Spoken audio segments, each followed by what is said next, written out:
thank you so much for joining us today. We're going to go through some research we did, which we're calling an impact, or kind of a fun name, Miles and Smiles. And it's about the economics of managing the traveler experience. So let me page through some of our slides here.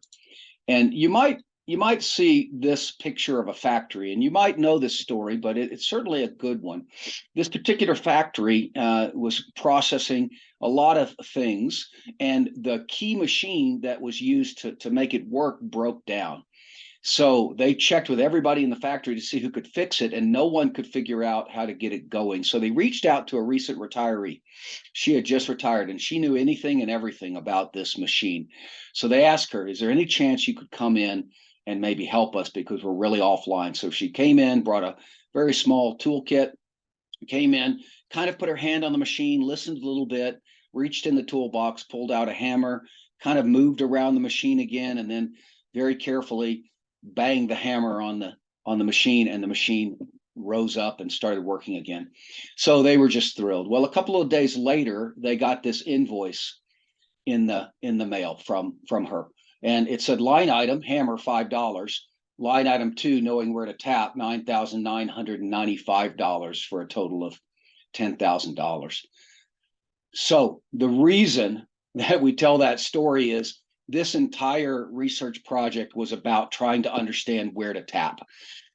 So we'll talk you through the genesis of the project, how we kind of got started, what we did for research, the instrument itself, the cost component, the impact, and then what next steps are for any of you that continue to remain interested. So the genesis of the project was really, really simple. A very simple set of questions. Number one, how could we improve the traveler's experience?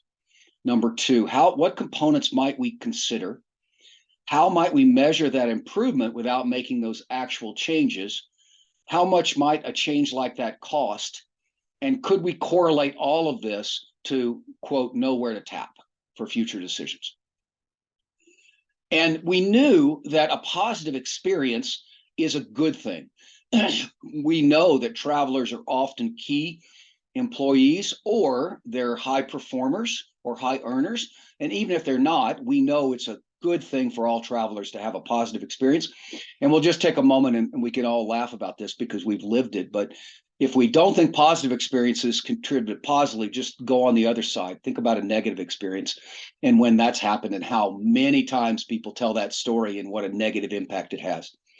We know that we have better focus and productivity when things are going well. We know the company feels better. It adds to company culture. And without those hassles, perhaps retention could be improved and recruitment costs defrayed. So here's some interesting numbers we got when we did our research. 12 is the number of positive customer experience to make up for one negative. Isn't that incredible? 1 to 12 ratio. And 26 is the number of other unhappy customers that don't complain. For every one that does. 4 to 6 is the number of times a happy customer gets their issue resolved, and they tell people, so they are chatty. However, 80% of consumers, after having more than one bad experience, say they would rather do business with a competitor. It's a little shocking and disappointing. 9 to 15, the number of people that a dissatisfied customer will tell about their experience. We know that. And 13% is the number of people who will tell more than 20 people, not the 9 to 15. So these are some really good, solid stats that help us understand why the whole genesis of the project was creating a positive experience. So how did we go about this? Well, we had to engage a research firm that specialized in traveler experiences and understanding the differences between two scenarios, assuming the future scenario hasn't happened, right? If you were under scenario A, but we ask you if you went to scenario B, how would that change your experience? And it's not real life. So, but that happens all the time in research, right? That's what we do in market research. We look at some potential changes and we see how perceptions would change. Next, we had to make sure the scale was right and the gradients were correct so that we could measure those as gradient as gradually as we possibly could, but not beating up the survey participants. We needed to neutralize wording. We didn't want bias in this. We also knew that we can't ask survey participants to spend 2 hours in a survey. It had to have a relatively quick participation time, but we needed to retain the quality. We wanted to get a variety of participation so that we could get a wide viewpoint, and we did, as you'll see. We wanted to encourage a large sample size, again, just to make the statistics more relevant. And then we also wanted to compare what travelers might say in the marketplace to what travel managers might say. So those two groups, and we'll show you some of the interesting results there. So how did we get to our instrument? We ended up with 33 different traveler experience questions, and we're calling those our levers, 33 different levers. And we ask the travelers and the travel managers, rate on a scale, if you went from scenario A to scenario B, how much would your experience change? And as you can see, it could go down. So it wasn't always an up. Some did decrease in their experience. And then very importantly, and I draw your attention to the very last bullet, not applicable. I already have this and therefore I cannot change my perception. That's really important. We had some really surprise learnings around the NA choices. So really pleased that we were able to include that one. Additionally, we wanted to look at some macro and micro. So from a micro, we looked at each lever, all 33 individually. Then we grouped those up into trip stages, pre-trip, so before we go, on trip, right during the trip, and post-trip, we're home now and we're following up on the after-trip levers. But we also wanted to look at a broader thing, and we named these impact categories, and you can see those categories. So we mapped each of the 33 levers into these two elements, trip stage and impact category, and we'll share some of those results. So how did we get to the cost part? Well, importantly, we needed to make sure any traveler experience that we surveyed must have a related costs. And we used the Gold Spring database from the work we do, about 3 million data points in costs. But we also reached out to 10 travel industry providers for their costs, just to validate and see what the range might be in the marketplace. And I just want to spend 1 second talking about this particular point of the costs. Clearly, if we said scenario A is you fly commercial, scenario B is you fly a private jet to each and every destination, their happiness would go up. But we know that's not a reasonable cost that an organization in managed travel would spend. Just the same, if you stay in a youth hostel versus staying in the penthouse suite at the most luxurious property in the city.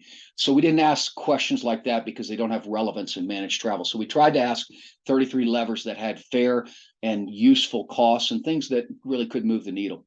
So by getting all of that, we were able to use some averages for the base model, and there's a calculator that we'll share.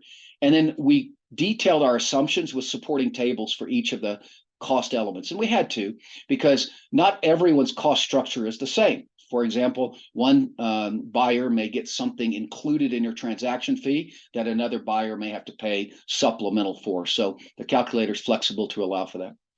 And lastly, our desired result, and we did, was create a cost model so that if any of the companies want to use their own information, then you're able to use this model and change it as you see fit. So how did we get to impact? Well, you've got the research from the traveler experience change, you've got the research from the cost, so we put those together. And the goal was to understand what percentage of increased or change in traveler experience and what would the cost be for each of those percentages. So we were able to do that for all the survey participants, for the micro and the macro categories, and then use those to create what we called impact. So very simply, what is the cost per usage? And that would be the impact. We rounded to 10% changes in traveler experience, really to keep it kind of grouped. And then that way you can actually calculate a per change difference. And that gives you something to work. So here's the instrument itself. And we don't want to spend a lot of time on this because it really is just showing you that this is kind of how it went. We did radial buttons, so it's very easy to do. We did not open it up for any commentary intentionally. We really wanted this to be quick and so on. So that's the instrument that we used. And now let's look at some of the results. Now, TE here means traveler experience. So we grouped all of these by pre, on, and post trip. And in our survey responses, and we haven't shared, I haven't mentioned this yet, but we have 60,000 ratings. I think it was 61,000 in total. And that came from 31 different organizations. So we did get a really large sample size. And any of you that are on the call, thank you for your participation. But we wanted to look at how might this change between nonprofits, because they were one of the founders. There's a not-for-profit group called For Travel, and FORE. And if you're a not-for-profit and you're not a member of them, you should be. They're a really terrific group. But they kind of got the idea that we'd like to do this. So we kind of took it forward, and we wanted to look at those things and see if there are differences between the for-profit and nonprofits. And so you can see some of those things here. One quick note, they are not supposed to add up to 100 because the traveler experience is independent. So your traveler experience could go up or down for any of these groups. So they are not intended, and it's not correct to assume they go to 100. Each is independent variable of each other. So some observations here. You can see pre-trip was relatively close. So before the trip, you could see that there's an opportunity to increase the happiness, mostly for the profit groups at 49%. On trip, you see the same kind of thing, 59 for not-for-profit. But this is where it really gets interesting. The post-trip averages. So now we're home and we're doing expense reporting and we're asking about a survey and so on. You can see that the all respondents were 50% improvement, which is okay, right? It's not as high as some of the others, but look at the profit. So what this is telling us is pretty dissatisfied in the after trip, and most of that's expense reporting and claiming expenses, and then the after trip survey. So pretty interesting stuff. This is the impact categories. Again, TE is traveler experience. So we grouped the work-life balance, safety, advice, choice, meaning you have a choice of things you could do, airlines, hotels, or rental cars. You could go for extra points and see how that might improve things. You could buy things that might improve your productivity or make choices that you could be more productive. Some were your personal comfort and some were sustainability. So a couple things to draw your attention to that certainly at Gold Spring we found very interesting. Look at the points category. That's the one that we certainly hear all of the discussion around. Travelers are only around their points. They really are chasing those points. Yet getting the opportunity to earn bonus points was one of the lowest rated changes in satisfaction or traveler experience. So very interesting to us. The other point was take a look at sustainability. So we've talked a lot about sustainability in the marketplace, but here's a tangible example, again, 60,000 plus, that said it really would grow my happiness or my traveler experience if I could make more sustainable options and the company would pay for those. So found that to be very interesting. And then on the left-hand side, the work-life balance. And this is obviously a great thing because it's showing that people are caring about their emotional and physical well-being and putting that as a priority and trying to look at ways to adjust the levers to move that into a little better state of mind. So a lot of opportunity to improve things in that. So let's just take a moment and talk about this NA. This is travel experience. I already have this, is what they said. So we had those 33 levers, and down here you see 5. And these were the 5 biggest that organizations, survey participant organizations said they had, right? Travelers said they had. So 46% said, I already have my corporate card automatically paid, so therefore I can't grow in happiness. So 46% of the respondents, so just under half. But what's interesting about that is it's more than half that don't. And as we saw from the traveler experience, this can be a positive contributor to improvement. Post-trip, I would like my expense report approved quickly rather than slowly. 24%, it's done quickly. Again, inverse, 76% say no, it takes too long. 20% said, I already have a mobile itinerary that I have access to. So if I got that, it wouldn't improve me. That means 80% of these respondents said they don't.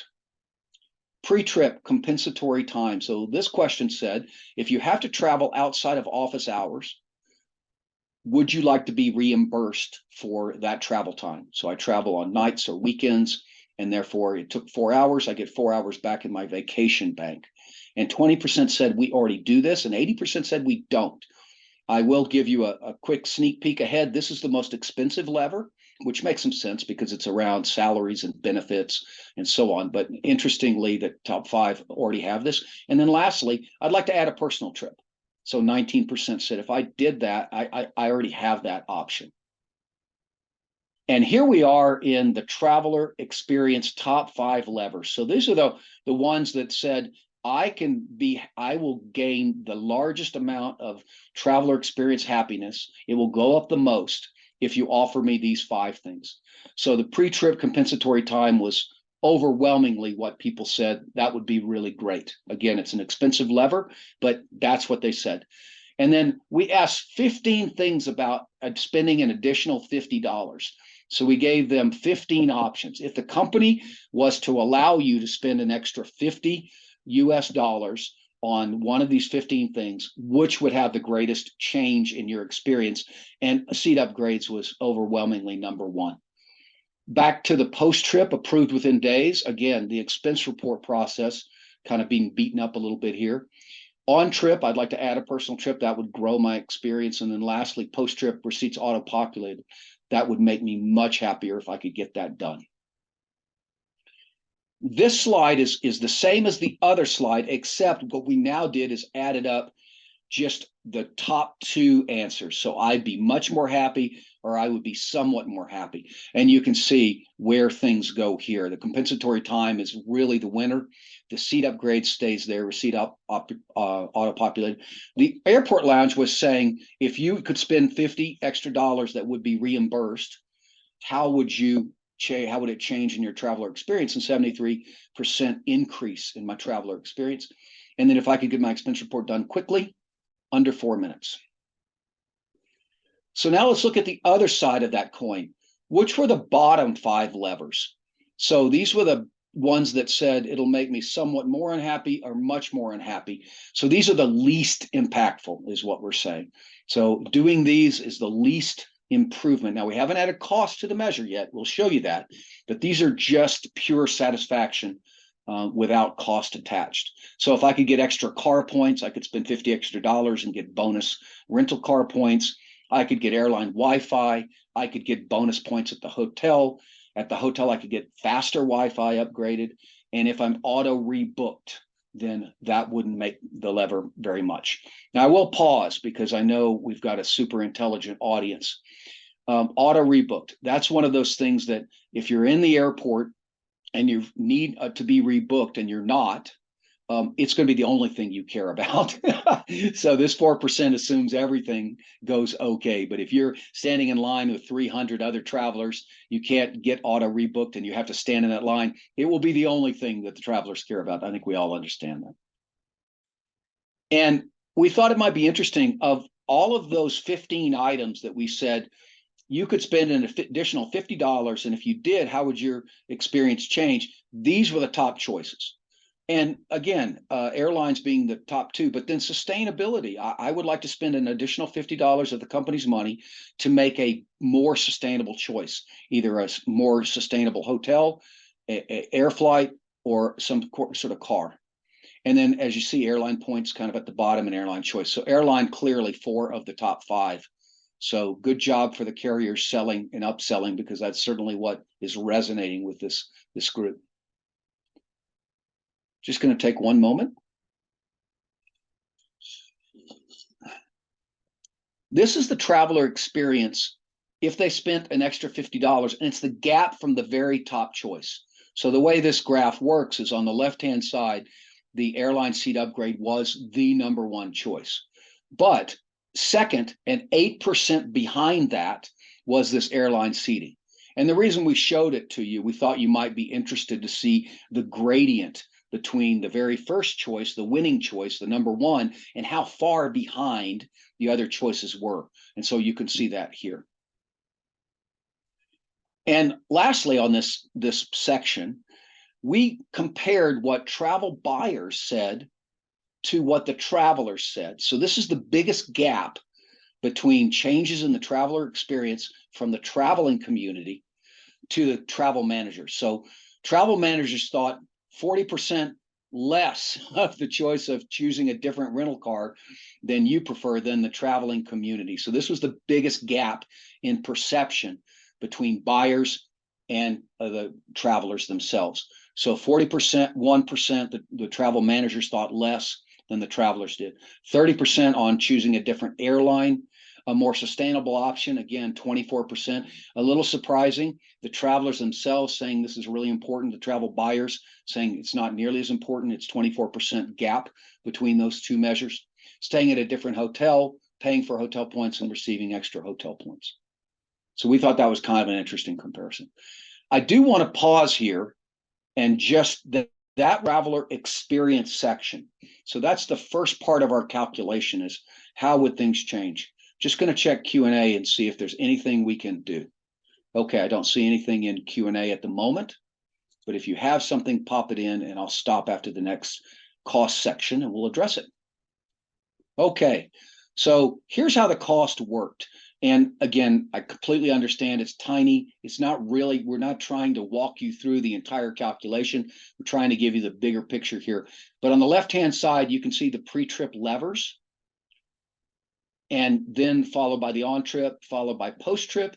And then on the right side, you can see the rationale that we used to build out each of those costs. And the calculator that we'll share at the end, the calculator permits you to change these costs if they're not applicable to you, or to make them more accurate to you, or zero them out if you already have something in place.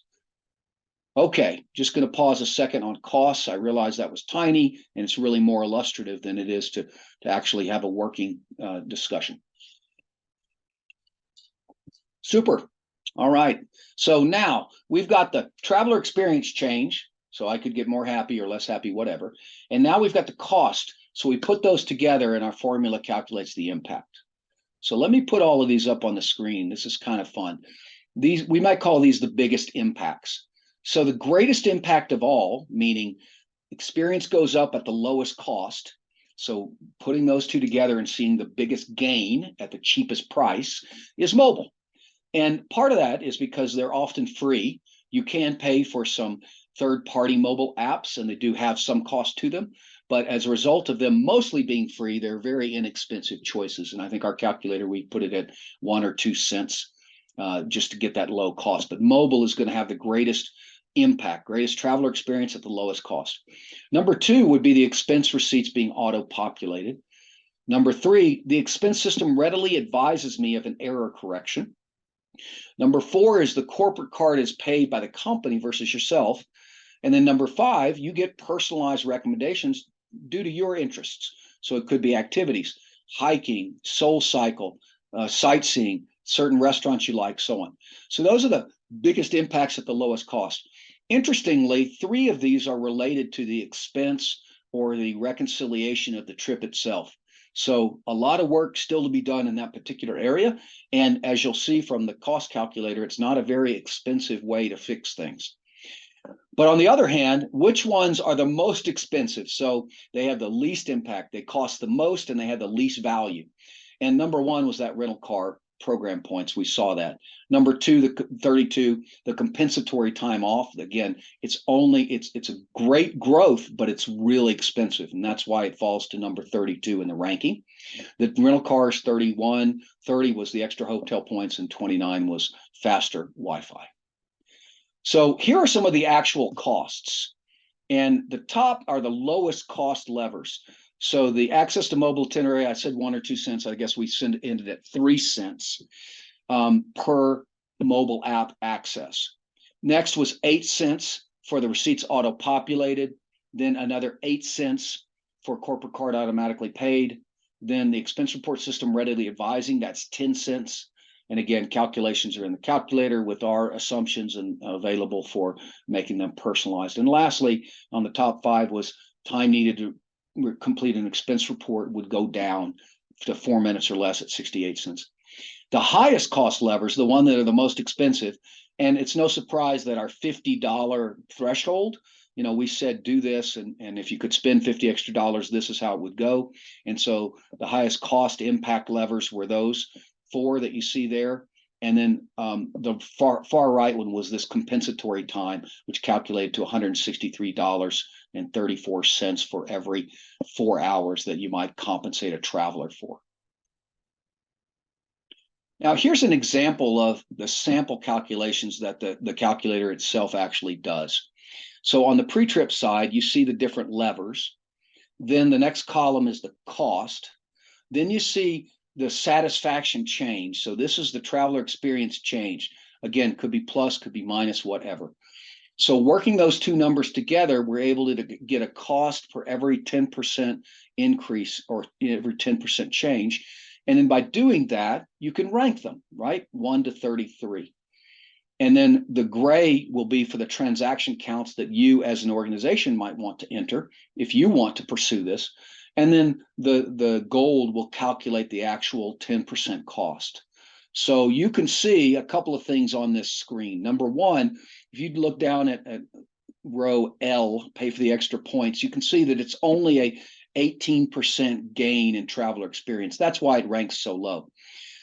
Additionally, you see the very top line, $163, that ranks very high in satisfaction change, but it's expensive. And so that means that lever is an expensive one to pull. It still may be one you want to pull, but it's an expensive one. So hopefully we're explaining that okay. And these were the on-trip and the post-trip. Again, just scanning down for some of the more interesting. The post-trip, the very last item, you're provided with a survey to share your feedback.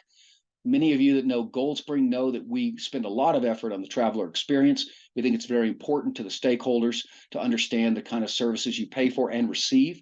So we were disappointed, as you might expect, to hear that surveys and that kind of thing were a lower rated value proposition to travelers, but we know they're very important to travel buyers and certainly the travel industry. But that was only a 26% gain. And then you can see one of the larger gains at the 69% was airport lounge access.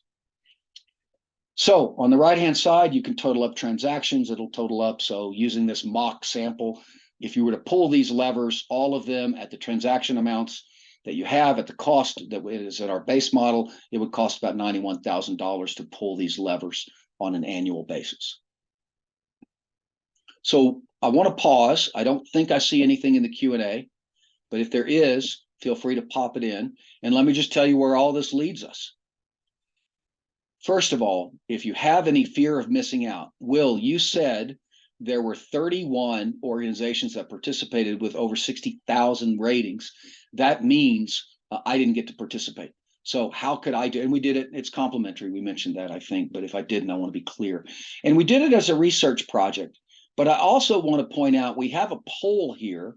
And if you will go to your screen, we have a poll that we can launch.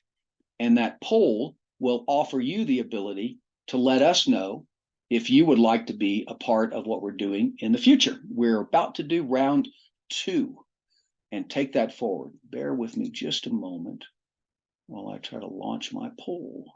There we are. Okay. So let's take just a minute, go to your device.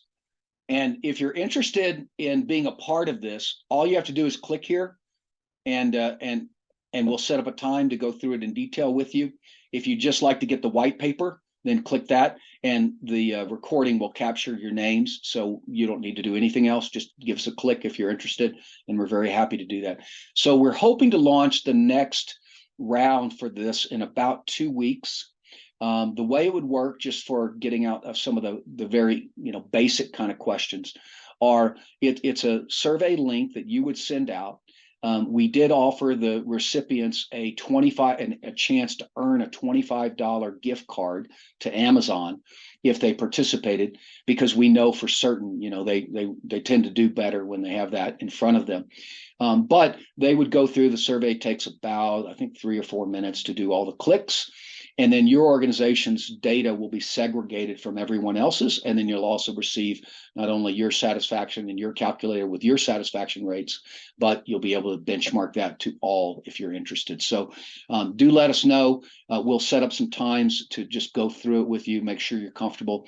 And one of the things I want to be really clear about, there's an opening statement that says, travelers, we're doing this research with Gold Spring. However, we are not promising any of these changes. This is for research only. So when you say we'll pay the $50 extra, you're saying we may not choose to do that, or we won't do that, but we want to understand what you think. And then you'll be able to pull all of your levers yourself. Okay, I want to close the poll down in just a few seconds. Anyone else, click in and let us know. And if you missed your opportunity, you know where to find us on LinkedIn, or chat us at any time, and we'll get you added. But here's where you are. And so it looks like a number of you would like to be considered for this next part or think about it. And then many of you want the white paper. Very happy to provide that. So as an example, this is the white paper. Just some blurred images, but that is available and ready to go. So we'll be able to get that out to you very quickly. And that's what we will do. And that'll tell you the broader picture of some of these same elements. So with that, I just want to thank everyone. I'm just going to quickly pop into questions and just said, did it surprise me that airline Wi-Fi ranks so low in the satisfaction? Yeah, it did. I really, you have the sense, I think we all have the sense that travelers are trying to maximize their time whenever they can, and being connected is really something. So yes, I was surprised. Thank you. That was a very good question. Well, again, thank you all for being a part of this. Very grateful for your participation. I hope I get to see you in person sooner rather than later. Have a great rest of your week.